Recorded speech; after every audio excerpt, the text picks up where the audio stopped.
বিশ্বনবী বললেন নামাজের চেয়েও বড়, রোজার চেয়েও বড়, যাকাতের চেয়েও বড়, সাদাকার চেয়েও বড় একটা ইবাদত আছে, আমি কি তোমাদের বলবো না? সাহাবারা বললেন ইয়া রাসূলুল্লাহ, বালা অবশ্যই বলবেন, সেটা কি? বিশ্বনবী বললেন ইসলাহু যাতিল বাইন। দুইজন যখন ঝগড়া লেগেছে, তোমার দুই ভাই যখন ঝগড়া লেগেছে, এই দুইজনের মধ্যে বিরোধ মিটিয়ে মীমাংসা করে দেয়া হচ্ছে সবচাইতে সেরা কাজ। দুইজন ঝগড়া লাগছে, ইসলাহু যাতিল বাইন, দুইজনের মধ্যে মিলিয়ে দেয়া, এটা নামাজ রোজা সাদাকার চেয়ে বেশি সওয়াব। সুবহানাল্লাহ, এত আস্তে।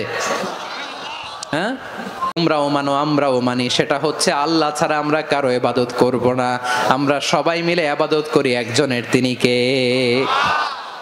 আল্লাহ ছাড়া কারো ইবাদত চলবে না, আল্লাহর সাথে আমরা শরীক করব না, আল্লাহ ছাড়া নিজেরা নিজেদেরকে রব হিসেবে মানব না। এই তিনটা বিষয়ে যদি একমত হও, চলো আমরা একসাথে বসি, আমরা ঐক্যবদ্ধ হই। পড়েন সুবহানাল্লাহ। তাহলে দেখেন, ঐক্য কি শুধু মুসলমানদের মধ্যে না, প্রয়োজনে অন্য ধর্মের সাথে ঐক্যবদ্ধ হতে হয়। শেষ, আপনাদের ওয়াজ শেষ নাকি? হ্যাঁ, আমরা শেষ করে দেই, অনেক রাত হয়েছে। বসতেছে এরকম ওঠা বসা কেন রে ভাই?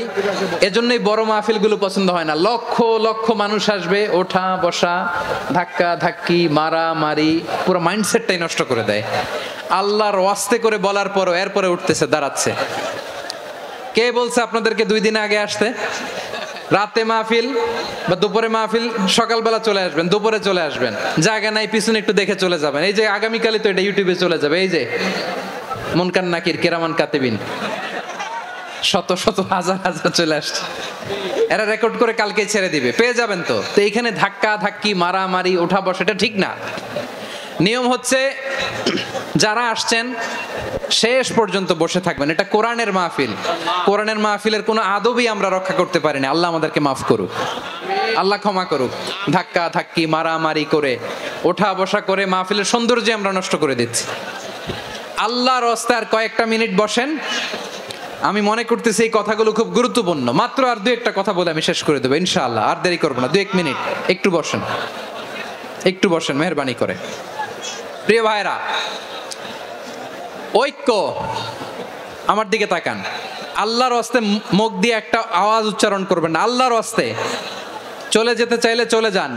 আল্লাহর ওয়াস্তে শব্দটা যদি কারো কানে যায়, আল্লাহর নামের ওসিলায় আল্লাহর ওয়াস্তে মুখ দিয়ে আওয়াজ করবেন। আমার দিকে তাকান, আল্লাহর ওয়াস্তে, আল্লাহর ওয়াস্তে।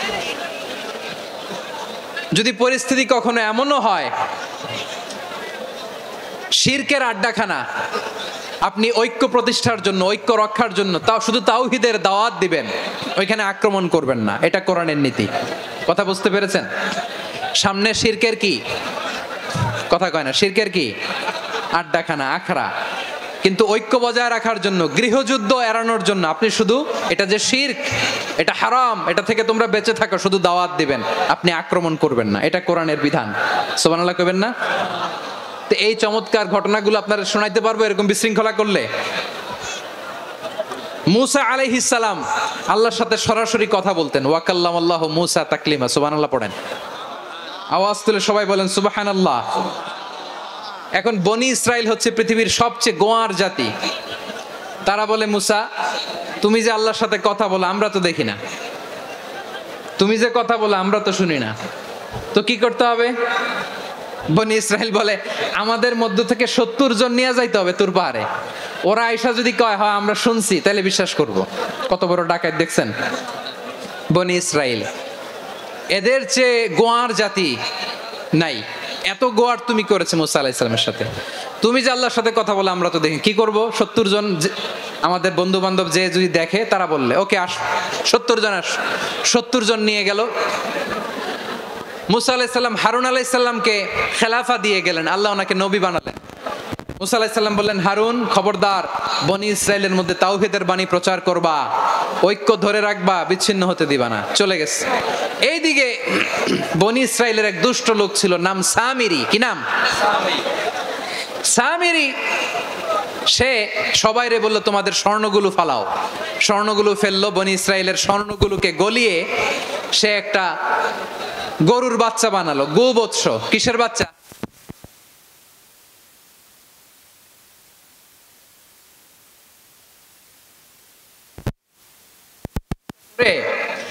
জিবরাইল আলাইহিস সালাম যে জমিনে এসেছিলেন, ওই ফেরেশতার পায়ের নিচের একটু মাটি সে বুদ্ধি করে প্যাকেটে রেখে দিছিল। সে গরুর বাচ্চা বানায় স্বর্ণ দিয়ে গলিয়ে ওই মাটি এটার মধ্যে ঢুকাই দিছে ভেলকি দেওয়ার জন্য। স্বর্ণ দিয়ে বানানো গোবৎস গরুর বাচ্চার গায়ে যখন সেই মাটি ছুঁড়ে দেয়া হলো, এখন বাছুরের ভেতর থেকে ভ্যাঁ ভ্যাঁ আওয়াজ আসতেছে। কি আসতেছে? সবাই তো অবাক। সামিরি বলে, আরে তোমরা যে 70 জন দিয়ে মুসা আলাইহিস সালাম রে পাঠাইছো, ওইদিকে এত ঘুরতেছে, আল্লাহরে খুঁজে পায় না, আল্লাহ তো এটার ভিতরে ঢুকছে। নাউজুবিল্লাহ বলবেন না? তোমরা যে 70 জন দিয়ে পাঠাইলা, 70 জন নিয়ে মুসা আলাইহিস সালাম খালি ঘুরতেছে, আল্লাহরে পায় না। পাবে কেমনে? আল্লাহ তো নাউজুবিল্লাহ এটার ভিতরে। সেজদা দাও। এই সেজদা দিয়ে গেল। আল্লাহর নবী হারুন আলাইহিস সালাম বললেন, খবরদার, এটা সুস্পষ্ট শিরক। আল্লাহ সব গুনাহ মাফ করে, শিরকের গুনাহ মাফ করে না, খবরদার তোমরা থামো। কে শোনে কার কথা? এই যে যেমন এখন আপনারা আমার কথা শুনতেছেন না? শুনতেছেন? হারুন আলাইহিস সালাম বললেন, খবরদার, এই শিরকি কাজে তোমরা সংযুক্ত হয়ো না। তোমাদেরকে কি মনে নাই আমার ভাই মুসা আলাইহিস সালাম কি বলছে? আল্লাহ শিরক মাফ করে না, খবরদার শিরক করো না, আল্লাহরে ভয় করো। হারুন আলাইহিস সালাম তাদেরকে বুঝালেন, শিরক করো না, আল্লাহরে ভয় করো। শুধু এতটুকুই তিনি বুঝালেন, দাওয়াতি কাজ পালন করলেন, কিন্তু প্রতিরোধ করেন নাই, সশস্ত্র সংগ্রামে লিপ্ত হন নাই, বাধা দেন নাই, কারণ গৃহযুদ্ধ বেঁধে যেতে পারে। উনি ভাবলেন, আমি যদি আমার বাহিনী নিয়ে দাওয়াত দেওয়ার সাথে সাথে প্রতিরোধ করি, আক্রমণ করি, ওরাও আমারে আক্রমণ করবে, ব্লাডশিট হবে, রক্তপাত, এমন অবস্থা হবে বনি ইসরায়েলের মধ্যে যেটা হয়তো আমার ভাই মুসাও কন্ট্রোল করতে পারবে না। সুবহানাল্লাহ কইবেন না? এক একজন নবীকে আল্লাহ তাআলা কি ইন্টেলেক্ট দিয়ে পাঠিয়েছেন। তিনি ভাবলেন, আমি দাওয়াতি কাজটাই করি, এটা যে হারাম এটা থেকে শুধু বারণ করি, কিন্তু প্রতিরোধ না করি। আমি যদি ঐক্য ধরে রাখতে পারি, বাকিটা আমার ভাই সামলে নেবে। সুবহানাল্লাহ। হারুন আলাইহিস সালাম প্রতিরোধ করলেন না। বনি ইসরায়েলের মধ্যে গৃহযুদ্ধ বেঁধে যাওয়ার আশঙ্কায় প্রতিরোধ করলেন না, আক্রমণ করলেন না, শুধু দাওয়াত দিলেন। ইন দা মিন টাইম মুসা আলাইহিস সালাম আল্লাহর সাথে কথা বলে যখন ফিরে আসলেন, দেখলেন বনি ইসরায়েলের অধিকাংশ লোক মুশরিক হয়ে গেছে। মুশরিক হয়ে গেছে। মুসা আলাইহিস সালাম রেগে গেলেন। রেগে প্রথমে বনি ইসরায়েলদেরকে অ্যাটাক না করে ভাইয়ের দাড়ি ধরলেন। হারুন আলাইহিস সালামের দাড়ি আর চুল, মেজাজি নবী ছিলেন। হারুন, তুমি কি করলা? তোমার কি দায়িত্ব দিয়ে গেলাম, তুমি কি করলা? তুমি থাকতে বনি ইসরায়েল কেমন করে শিরকের কাজে নিমজ্জিত হয়ে যায়? সাইয়েদনা হারুন আলাইহিস সালাম বললেন, ইন্নী, কোরআন সাক্ষী, কোরআন থেকে কোট করছি, ইন্নী خشيت أن تقول فرقت بين بني إسرائيل ولم ترقب قولي। ও আমার ভাই, আমার দাড়ি ধরবেন না, আমার মারবেন না। আমি ভয় করেছি, আমি ভয় পেয়েছি, না জানি আপনি বলেন তুমি কেন খশিতু আন তাকুলা ফাররাকতা বাইনা বানি ইসরাইল, আপনি এসে আমারে যদি বলেন তুমি কেন ঐক্য ধরে রাখলে না, কেন মারামারি হলো, কেন রক্তপাত হলো, তোমার কি এই দায়িত্ব আমি দিয়ে দিয়েছিলাম? আমার কথার দিকে কি তুমি ভ্রুক্ষেপ করো নাই? আমি যে বলছি তাওহীদের বাণী প্রচার করবা আর ঐক্য ধরে রাখবা, আমার কথা কি শোনো নাই? আপনি আমারে ধমকাবেন, এই জন্য আমি প্রতিরোধ করি নাই, আক্রমণ করি নাই, গৃহযুদ্ধ আটকানোর জন্য, কিন্তু আমি দাওয়াত দিয়েছি। সুবহানাল্লাহ পড়েন। ঐক্য ধরে রেখেছেন। মুসা আলাইহিস সালাম মুহূর্তেই সামিরীকে আক্রমণ করলেন, অ্যাটাক করলেন, শাস্তি দিলেন। মুহূর্তেই ওই গোবৎস গরুর বাছুরকে ভেঙে চুড়ে মেসাকার করে সাগরের মধ্যে ভাসিয়ে দিলেন। পুরো বনি ইসরায়েলকে আবার তাওহীদের উপর প্রতিষ্ঠিত করলেন। পড়েন সুবহানাল্লাহ। এই ঘটনা থেকে শিক্ষা কি? শিক্ষা হচ্ছে, আপনি শিরকের আড্ডাখানা দেখলেও বৃহৎ স্বার্থে তাওহীদের দাওয়াত দিবেন, প্রয়োজনে আপনি ঐক্য নষ্ট করবেন না। সুবহানাল্লাহ পড়বেন না? তাহলে ঐক্যের গুরুত্ব বেশি না কম? বলেন, আওয়াজ করে বলেন। ওয়াতাসিমু বিহাবলিল্লাহি জামিআ, আল্লাহর রশিকে আঁকড়ে ধরো। ওয়ালা তাফাররাকু, তোমরা বিচ্ছিন্ন হয়ো না। পেকুয়ার ভাইয়েরা আওয়াজ করে বলেন তো, আদেশটা কার? এখন বলেন, আমাদের ঐক্যবদ্ধ জীবনের দরকার আছে না নাই? এই যে ডক্টর মোহাম্মদ ইউনূস আমাদের লিডার, উনি যে আমাদেরকে জাতীয় ঐক্যের আহ্বান জানিয়েছে, ওনার আহ্বানে আমাদের সাড়া দেওয়ার দরকার আছে না নাই? রাজনীতিবিদদের যে ডাকছে, খুশি লাগে নাই আপনার? আলেমদের ডাকছে, খুশি লাগে নাই? আলহামদুলিল্লাহ বলবেন না? আলহামদুলিল্লাহ সবাইকে ডেকেছে, ঐক্যবদ্ধ করেছে। আমরা ঐক্যবদ্ধ থাকতে চাই, আমরা ঐক্যবদ্ধ জীবন চাই, আমরা আর কাদা ছড়াছড়ি করতে চাই না। রাজি আছেন সবাই? এখন আমরা যদি ঐক্য নষ্ট করি আমাদের কি কি সমস্যা, কি ক্ষতি, কি কুফল? অনৈক্যের কুফল কি? কয়েকটা কুফলের কথা বলে শেষ করব। প্রিয় ভাইরা, what are the drawbacks and disadvantages of division, social and political division in the society? Disunity.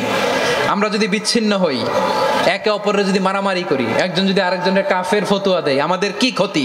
শুনবেন? কথা কয় না, শুনবেন? এক নাম্বার ক্ষতি হচ্ছে আমরা যদি বিচ্ছিন্ন হই আমাদের শক্তি কমে যাবে, আমাদের পাওয়ার আমরা হারাবো। আমাদের কি হারাবো? পাওয়ার। মনে রাখবেন, যখন আমি একা থাকি তখন আমি ব্যক্তি, যখন আমরা সবাই মিলি তখন আমরা শক্তি।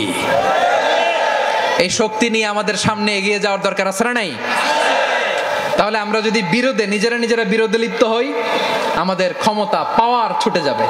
আমরা এই পাওয়ার হারাতে চাই না, ঠিক কিনা বলেন? রব্বুল আলামিন ঠিক তাই বললেন। রব্বুল আলামিন বললেন, খবরদার, ওয়াতিউল্লাহ ওয়া রাসূলাহু ওয়া লা তানাযাউ ফাতাফশালু ওয়া তাযহাবা রিহুকুম ওয়াসবিরু ইন্নাল্লাহা মা'আস সাবিরিন। আল্লাহর আনুগত্য করো, নবীর আনুগত্য করো, কিন্তু খবরদার নিজেরা বিরোধে লিপ্ত হয়ো না, নিজেরা মারামারি করো না, তাহলে তোমাদের শক্তিকে থামাতে পারতাম। বাংলাদেশ আজকে যেখানে আছে তার কমপক্ষে 50 গুণ সামনে থাকতো। চিল্লায় বলেন ঠিক কি না? তাহলে এক নাম্বার ক্ষতি হচ্ছে আমাদের পাওয়ার লেস হয়ে যায়, আমরা দুর্বল হই যদি আমরা বিরোধ করি। 2 নাম্বার হচ্ছে পরাশক্তিগুলোর সুবিধা নেয়। 3 নাম্বার হচ্ছে আমাদের উন্নয়ন, দেশের উন্নতি, অগ্রগতি এটা স্থবির হয়ে যায়, এটা বাধাগ্রস্ত হয়। প্রিয় ভাইরা, ইউনিটি, ঐক্য হচ্ছে একটা দেশের উন্নয়নের মূল ভিত্তি। দুইজন কইছে ঠিক, এদিকে এখন কয়েকজন কইছে ঠিক। ঐক্য হচ্ছে একটা দেশের, জাতীয় ঐক্য হচ্ছে কোন দেশের উন্নয়ন, অগ্রগতির মূল ভিত্তি, ঠিক কিনা বলেন? ইউনিটি অফ এ কান্ট্রি, এটা হচ্ছে একটা সাস্টেইনেবল ডেভেলপমেন্ট, সোশ্যাল স্ট্যাবিলিটির জন্য এটা অনেক গুরুত্বপূর্ণ। এজন্য বিরোধের কোনো স্থান আমরা দিব না, আমরা ঐক্যবদ্ধ থাকবো ইনশাআল্লাহ বলেন। আর কখনো কাউরে কাফের বলে গালি দিবেন? তুই জাহান্নামী বলবেন? ঝগড়া লাগলে লাগাই দিবেন? তাহলে কি করবেন? মিলায় দিব। আওয়াজ করে বলেন কি করব? প্রিয় ভাইরা, এই বিরোধ গত 50 বছর তো আমরা দেখেছি, ধর্মীয় অঙ্গন বলেন, সামাজিক অঙ্গন বলেন, রাজনৈতিক অঙ্গন বলেন, এই বিরোধ আমাদেরকে শেষ করে দিয়েছে। এই 24-এর ছাত্র নাগরিক অভ্যুত্থানের পরেও যদি সেই বিরোধ আমাদেরকে খায়, তাহলে এতগুলো তাজা জেনজির রক্ত বৃথা যাবে। চিল্লায় বলো ঠিক কি না? আমরা এই রক্তগুলো কি বৃথা দিতে চাই না, বৃথা যেতে দিতে চাই না। আমরা ঐক্যবদ্ধ থাকতে চাই। রাজি আছেন? আমরা আর কাদা ছড়াছড়ি করব না। অনেক হয়েছে, আন্না, এবার থামুন। অনেক হয়েছে, আন্না। প্রথমেই আমি এদেশের সম্মানিত আলেম সমাজকে বিনয়ের সাথে অনুরোধ করব, আসুন আমরা ঐক্যবদ্ধ হই। আজকের এই পেকুয়ার ঐতিহাসিক তাফসিরুল কোরআনের প্রোগ্রাম থেকে আমি সম্মানিত আমার মাথার তাজ ওলামাদেরকে জাতীয় ঐক্যের আহ্বান জানাই। পেকুয়ার এই ঐতিহাসিক তাফসিরুল কোরআনের প্রোগ্রাম থেকে আমি আমার সম্মানিত রাজনৈতিক ব্যক্তিবর্গদেরকে জাতীয় ঐক্যের আহ্বান জানাই। অনেক হয়েছে, আন্না।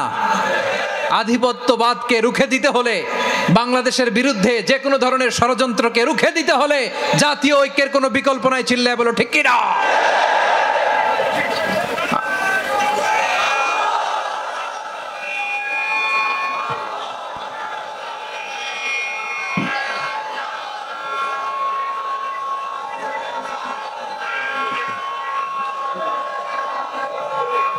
আমার প্রিয় ভাইয়েরা, আমার ভাইয়েরা,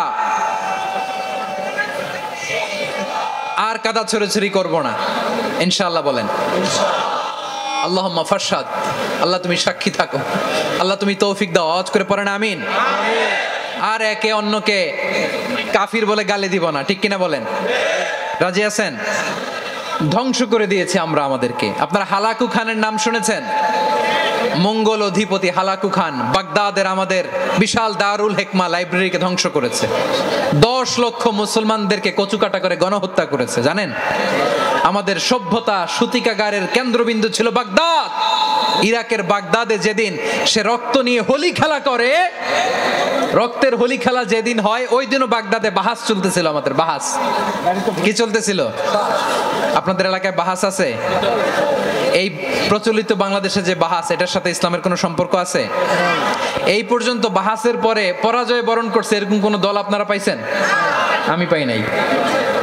প্রত্যেক দলই বাহাসের পরে সংবাদ সম্মেলন করে বলে, আমরা জয়লাভ করিয়াছি, ওনারা পালাইয়া চলিয়া গিয়াছেন। আছে না নাই? কারণ সত্য জানার জন্য, সত্য মানার জন্য আসে না তো, নিজের জ্ঞান জাহির করার জন্য বাহাস করে। বিপক্ষ দলের আলেমকে ছোট করার জন্য বাহাস করে। এই বাহাসের স্থান ইসলামে নাই। চিল্লায় বলো ঠিক কিনা? এই সমস্ত বাহাসের দিন শেষ। ঐক্যবদ্ধ হওয়ার বাংলাদেশ।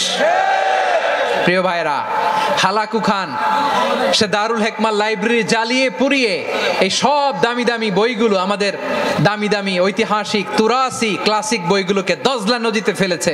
পুরা দজলা নদী কালো হয়ে গিয়েছে।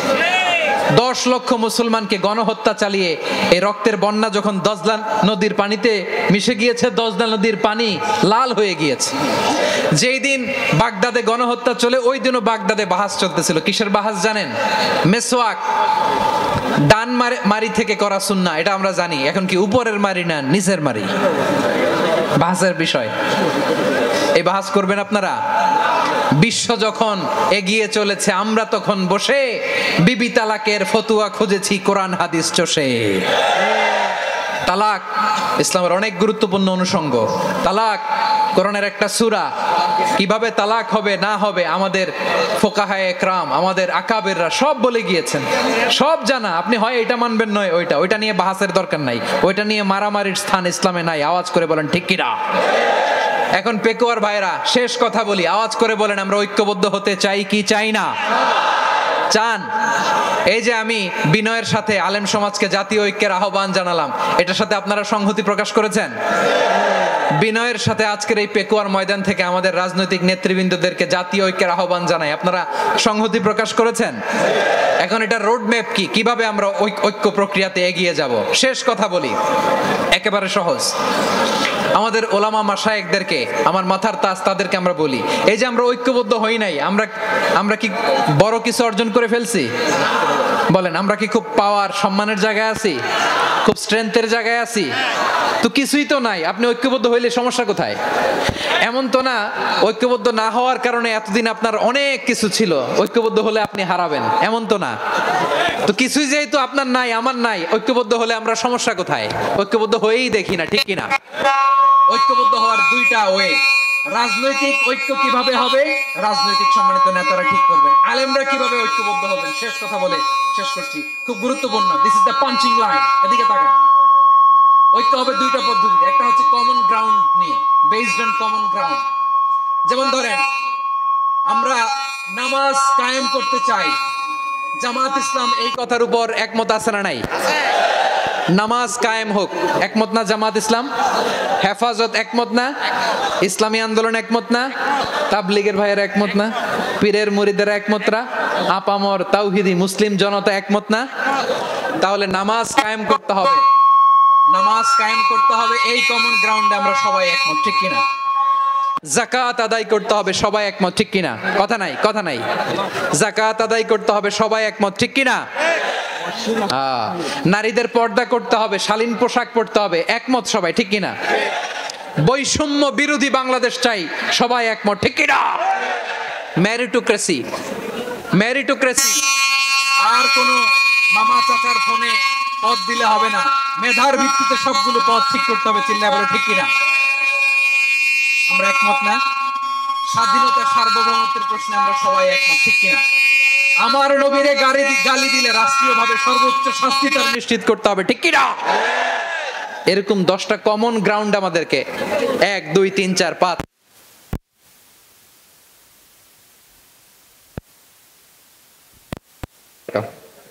10টা কমন গ্রাউন্ডে আমরা সবাই এক। এই 10টা কমন গ্রাউন্ডকে সামনে রেখে বিশাল জনসমাবেশ করেন সোহরাওয়ার্দীর ময়দানে, সবাই আসেন।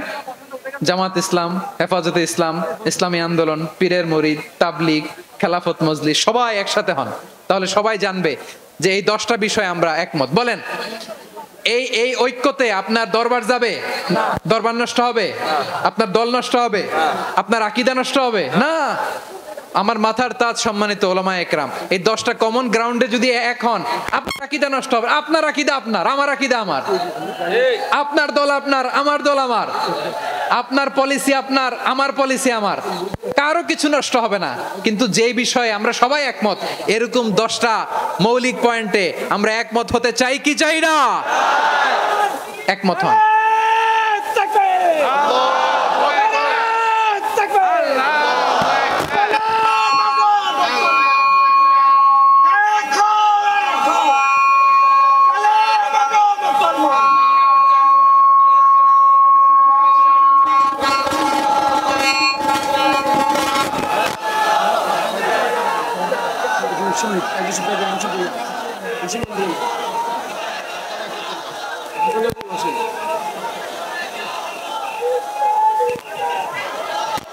আমার পেকুয়ার ভাইয়েরা, তাহলে ঐক্যবদ্ধ হওয়ার 1 নম্বর পদ্ধতি বেসড অন কমন গ্রাউন্ড।